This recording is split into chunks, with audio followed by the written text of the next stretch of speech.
What's good with it, man? I got to do a real quick disclaimer on this video. Everything is accurate on this video that you're going to be listening to, man. But the one thing I want to stress is that this individual that you're going to be hearing about, Mike Enemiga, also known as Foe from Sakura, he was an ex-Southsider. He was not an ex-Northerner, but he was associating with the Compas at this time. With that said, man, enjoy the video. This is as accurate as you're going to get concerning the X-rated incident. What's good with the YouTube? You already know Big Flacco with a convict's perspective, and I'm smashing, dashing, sliding on through with a little bit of energy, man. In today's title, as you can tell, man, we're going to get to the truth behind the X-rated removal that happened in Pleasant Valley A-Yard, man. There's been a lot of details that were left out that people are not aware of. I got the full, complete story of how everything transpired right here, okay? So let's take it back to the beginning, okay? X-rated, okay, he had a cellie at the time, an individual named Mike Enemigo, called Foe from Sakura, okay? At that time, they were doing a lot of music together up in the cell. They were cellies, okay? They had the recorder, they had something to make a little bit of beats, and they were recording music while they were in there together. Now, they had an arrangement that was going on at that time that, you know, his last album that he produced for X-Rated was in 2009 that was released. Now, X-Rated was supposed to assist Mike Enemigo, Foe, with his release, okay? Now, what ended up happening was there was a skirmish that happened with the ex-Northerners and the Africanos on Pleasant Valley A-Yard. So there was tension. And ever since that happened, X-Rated started to have a different type of, you know, attitude towards the Northern Mexicans that were on that yard, okay? And so as the cellies, they started to have issues and started to have funk. Now, let's be clear about this. Foe was never, well, he wasn't no Northern Rider at that time. I don't know if he ended up becoming a compa later on, but I know eventually he ended up getting chopped up. Okay, but a lot of things that were regarding this individual was Snoop had a relationship with him. And there was a lot of people on that yard that did not like him, but just based upon Snoop's word, they showed him the respect. Okay, this is around the time I think Stranger ended up getting to Pleasant Valley, Stranger from Modesto, and they became cellies. Okay. So now when all this was occurring, right, you know, there's X-rated cell got hit, okay, and his cell phone got taken. Now he assumed that Foe or someone had something to do with it. So the next thing you know, for 4 days in a row, right, Gangster and Foe's cell was getting hit. They didn't have a cell phone, but it was believed that they had a cell phone. So someone was dropping some type of statements to the correctional officers. So ISU was hitting them up and whatnot. And so they started to believe that it was X-rated because X-rated was running his mouth about Foe after his cell got hit.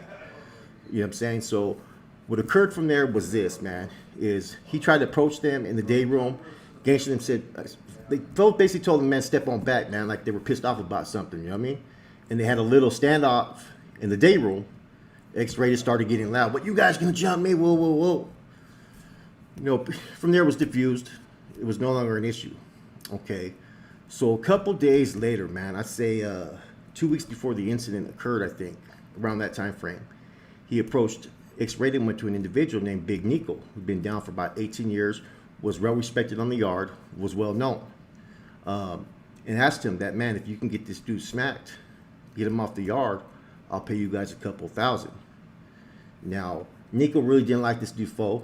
But at the same time, he just didn't feel like it was his business or his issue. But he kind of felt kind of offended that he would even come to them, you know. And what occurred from there was, after that, you know, X-rated left, you know, no hard feelings, and he ends up telling his cellie Johnny Boy, you know what I'm saying, Johnny Boy runs into strangers. Did you hear what fucking X-rated was saying about your cell? And he goes, oh yeah, we know about that. So apparently, X-rated went to the compas in the gym and said, hey, would you guys remove them? But offered them about $500, $600. Okay, so a couple days later, they were out there on the yard, posted up, you know, and you gotta remember there had been tension that had been brewing because they had recently got off not that long ago. And so it seemed like, from what I've been told, was Stranger was looking for every reason to hit X-rated. And he wanted to do so for the notoriety. If it wasn't for this issue, he was going to find a reason to hit X-rated. Okay, so from there, what ends up happening is, like I said, there were some compas that were actually like, they didn't really care for Foe. They're like, oh, get a couple racks or something, get a couple $100. shit, we can remove him off the yard. But no, that wasn't going to happen based upon the fact his relationship with Snoop. Now, gangsters decided to push this issue, like I said. So next, yard, they said they were going to fucking be dealing with it. Now, at that time, they were running rolling yard, which means, you know, part of the yard was coming out in the morning, the other part was coming out in the afternoon. They would rotate. Okay, so on this day, X-Rated was coming back from his job. Okay, so they were all prepared. So they were sitting at the bench, and that dude Fo started to talk a little loud about, you know, the incident, to where an Africano named Mike from LA was heard the conversation. You know what I'm saying? They kind of got mad. I'm like, what the fuck are you doing, man? And so they knew that they had to react real fast. Mike was on his way to go over there to talk to X-Rated. And he tried to interrupt him because he knew that it was coming. He knew that they were about to get off. And X-Rated did one of these. Okay. Now from there, what ended up occurring was here comes fucking, they decided to make their move. You know what I'm saying? There was 3 of them. 2 compas that were active at the time and 1 that was an associate. Flo, Stranger, and another youngster named Johnny Boy. So it all kicked off when they went over there. The youngster Johnny Boy slept the dude Mike. Okay? Bam! Knocked him out. From there, they proceeded to hit X-Rated. From there, after Mike got hit, got dropped, there was another cat named Bull from LA, and another cat named Double R from Oakland. Double R was sitting down, but you know, on instinct, you got to start making your moves on people because they knew it was going to turn into a melee. So instantly, one of the cats hit RR while he was sitting down, Double R. You know what I mean? Now, whether Double R was going to engage or not, dude wasn't going to wait to find out. And from there, the whole melee started to pursue.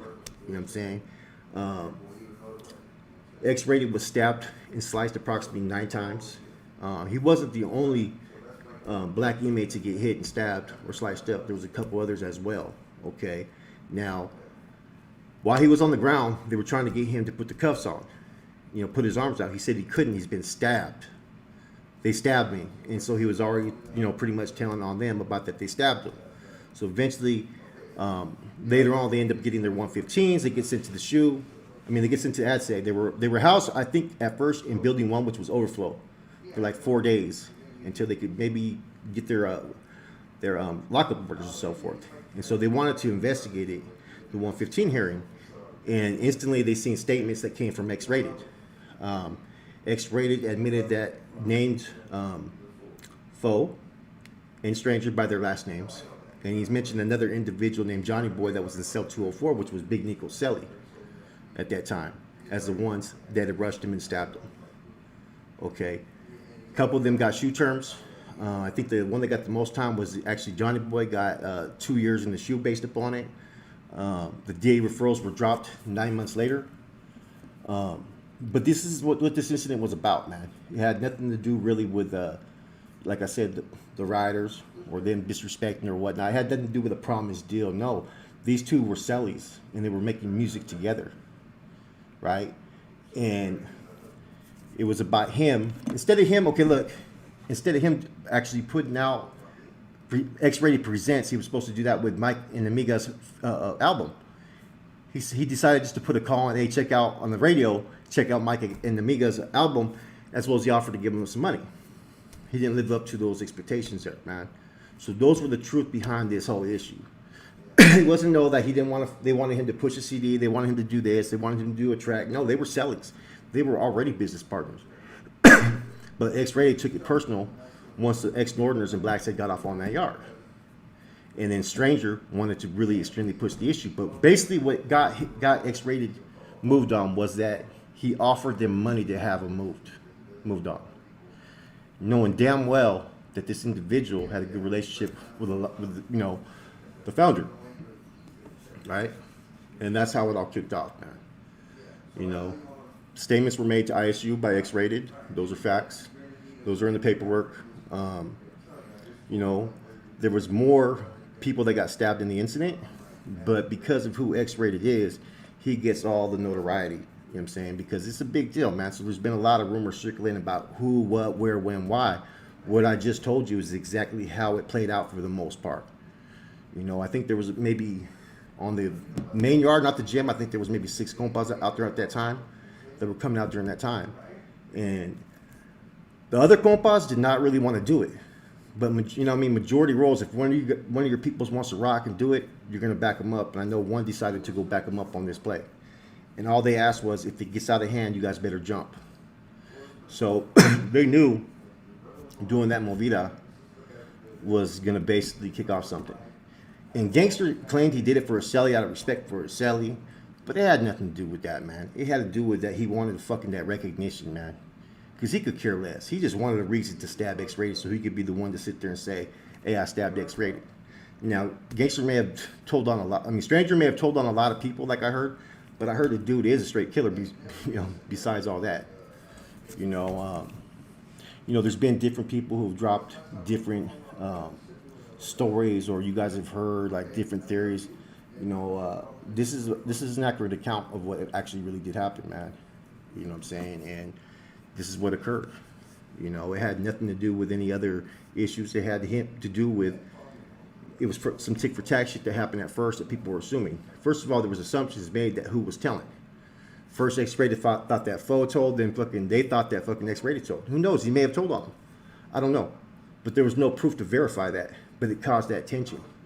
And so the way X-Rated actually approached Nico, what do I have to do to prove to you guys that Foe is no good? Those were his words. I'll offer you guys thousands of dollars if you guys remove him off the yard. That's what pretty much fucking sealed his fate. You know what I'm saying? From there, X-Rated got moved on. You know what I'm saying? But it wasn't technically a, like I said, it had nothing to do with the compas, you know, the riders. It had nothing to do with Snoop. Snoop had no call on it. If anything, I think Snoop probably would have fucking stopped it from happening. This is the legit story. You know, you're going to hear different parts about this and that, man. But nah, this is officially what happened. He did make statements. What it says in another video, the Northern Riders did it. That is exactly what it says in the 115 investigative report. Word for word. You know, and he actually gave the names to the individuals and gave the location of what the cell number of the third person that was involved in this incident. You know, so there was the main blacks that were involved in it that kicked off were, like I said, Mike from LA, Bull, I believe he was from LA, Double R from Oakland, and X-Rated. You know, and you know, it's just a bad business deal that went wrong. But it all started off a melee that happened between North and the blacks, and they were cellies. That's where they started to separate themselves from fucking, you know what I mean? And I think the whole purpose that Foe or Mike Enemiga moved in and they became cellies was to do music, because he had all the equipment needed for them to record. So here goes a business relationship that they had, a friendship in the cell that even on an SNY yard, the politics kind of influenced everything.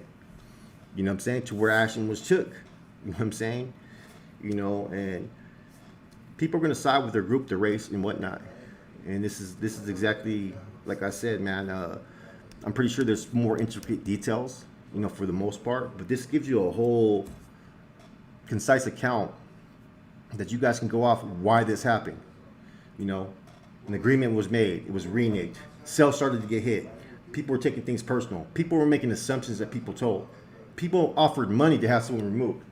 And one person wanted that notoriety to say, look, I hate X-Rated.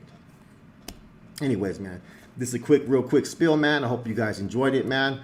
You know, like I said, man, it gets treacherous in that lifestyle. Jealousy, envy, bad business dealings, women. These are all type of circumstances that will lead to funk, man. You know, and, you know, could this have went a whole different route? Yeah, it could have. Did it? No.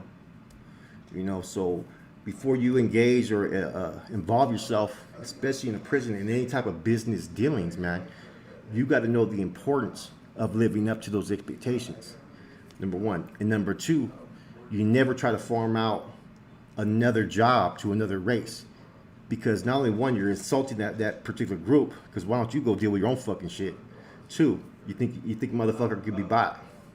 Nah, it doesn't work that way. Anyways, this is Flacco Convict's Perspective. Hope you guys enjoyed. I'm out.